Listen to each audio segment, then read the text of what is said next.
film, and when this scene happened, I was just, tears were pouring down my face, and I was like, they're letting her be so powerful. Because it's time, right? It's time. Thank you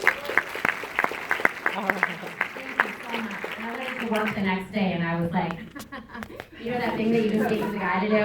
I'm doing it. Yeah. Really cool. Okay, so I'm going to ask Patty some questions, yeah? Cool. All right. So, forgive me for looking at my phone. I put all the notes there. Look, I have Patty with big exclamation points right now. Okay, so here's a question. When was the first time in your life that you can remember realizing that directing was an actual job, like something that people could do for their career? You know, it was a weird journey, because when I go back and I tell the story of, like, I have a friend who's a singer, and he tells the story of, like, remembering, imagining himself as a kid standing in all the lights.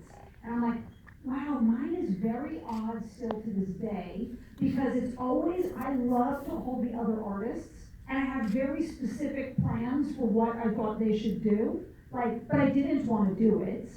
And I didn't, and even though I watched tons of films, and I lived, around the world and was pretty exposed to all different kinds of films, there's something about when you don't live in Hollywood, which I never had. It never occurred to me that that was even a possible, accessible job. So I went to school for painting, because I was like, I guess I'm an artist, and I guess, am I a fine artist or a commercial artist? I guess I'm a fine artist.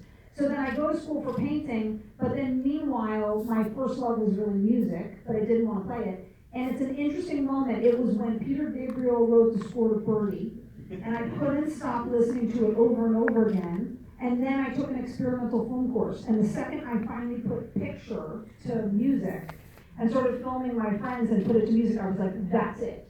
So it actually was never that I wanted to be a director. It was that I discovered finally that you could make films. And I was like, oh, that's what I want to make. I want to make things that make me feel like those movies have made me feel.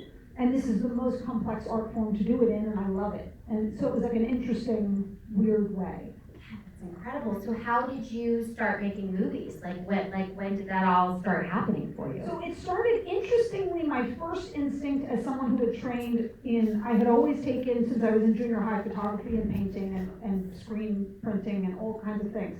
But as soon as I had realized I wanted to make films, I was like, oh, okay, obviously then I learned the trade.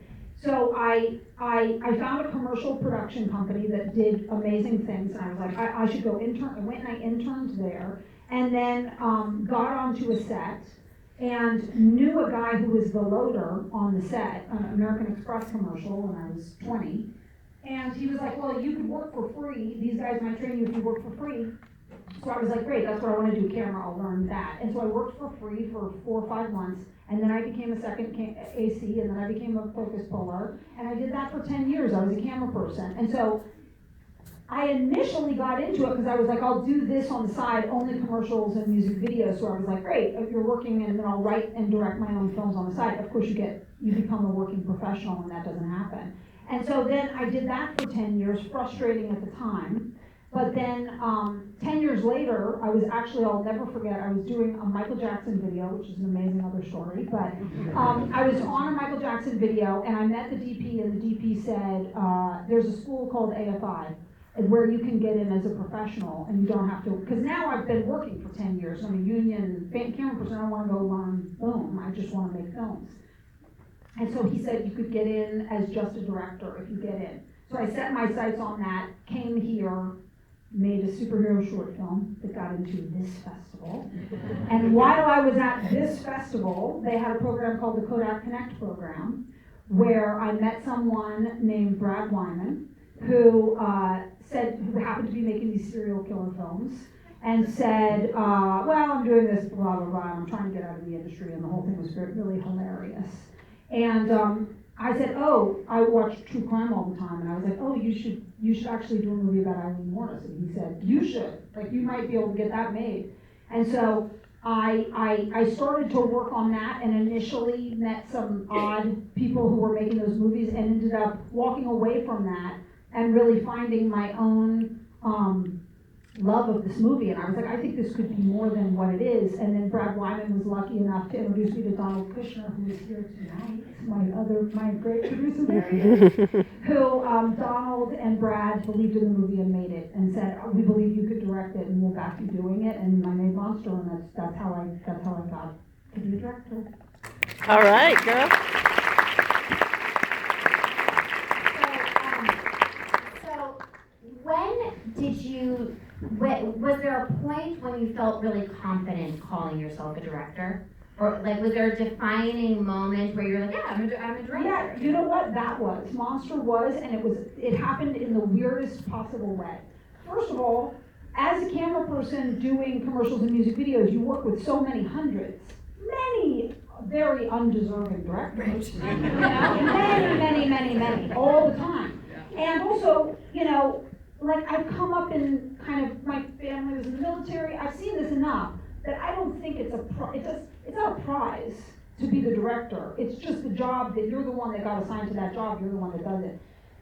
So first of all, I wasn't ever thinking about deserve or not deserve. I'm like, you either get the job or you don't get the job, and if you get the job, you better do the job, you know? And when it came to Monster, I had been corresponding with Eileen Warnes, and she ended up, you know, she was who she was, and she was a very damaged, sad, tragic person, but she ended up being executed right before we shot the film, and left all of her personal letters as a big surprise to me. And so actually I walked onto the set of Monster. It never occurred to me that I wasn't the right person for the job, for other reasons. I was like, at this point, nobody is ever coming near this movie. I have been left with such a duty of being the only person who understands and has taken on this responsibility. And so it was actually wonderful, because I think if I had been hired by a studio to do something else, I might have found myself in that headspace of like, did they pick the right person or whatever? But I blissfully walked into it feeling literally like good or bad, I am directing this, and so this has to be done very carefully, and it got me right over that. But honestly, I think that's what